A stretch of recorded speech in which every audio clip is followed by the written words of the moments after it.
Asher, ano yung unang ethics complaint na tatalakayin ng Ethics Committee? JV Aga, first in and first out. Ito ang suhestyon na iginiit ni Senate Committee on Ethics and Privileges Chairperson JV Ejercito sa pagtatalakay ng mga reklamong inihain sa komite laban sa ilang mga senador.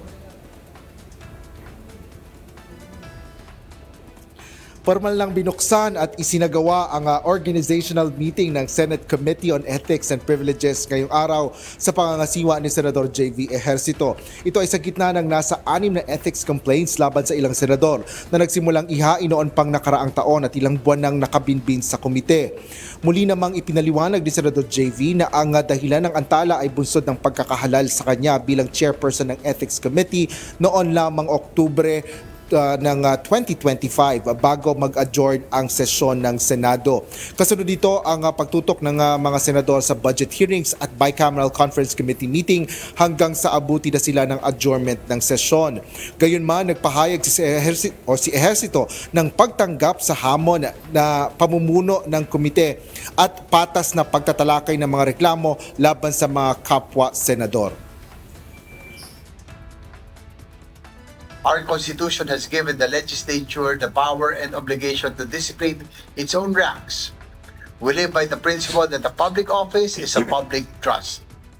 The Committee on Ethics is a mechanism to hear complaints against members of the Senate. It is not a weapon for those who have ulterior motives and political agenda.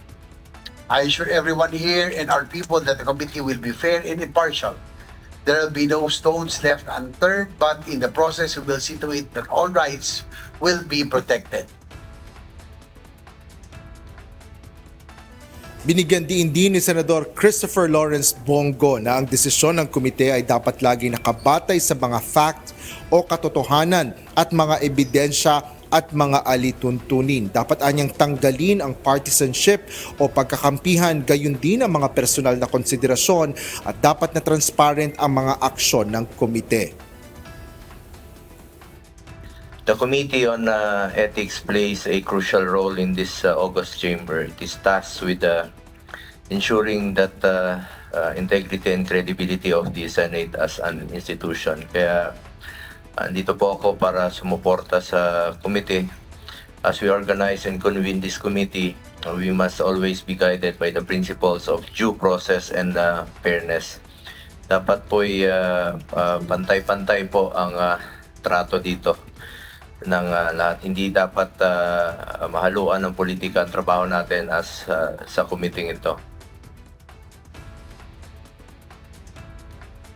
Bago formal na talakay ng mga ethics complaint laban sa mga senador, inihayag ni Senator JV na dapat munang pag-usapan at pagkasunduan ng mga miyembro ng komite ang committee rules. I'd like to inform the body that the Secretary was able to complete its review of the draft committee rules late last night. Kagabi lang po natapos yung committee rules. Copies of the draft will be furnished to all members now.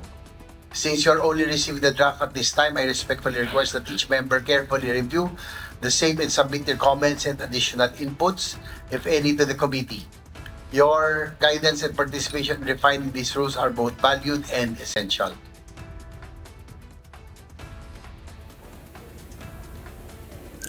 Aga kasunod ng pahayag na ito ni Senador JV Ejercito ay pansamantalang nagtapos ang pagdinig ng Senate Committee on Ethics and Privileges upang bigyan ng sapat na panahon ang ilang miyembro nito na pag-aralan ang committee rules o draft ng committee rules upang talakayin sa itatakdang susunod na pagdinig ng komite. Yan ang latest dito sa Senado. Balik sa iyo, Aga. Maraming salamat, Asher Kadapan Jr.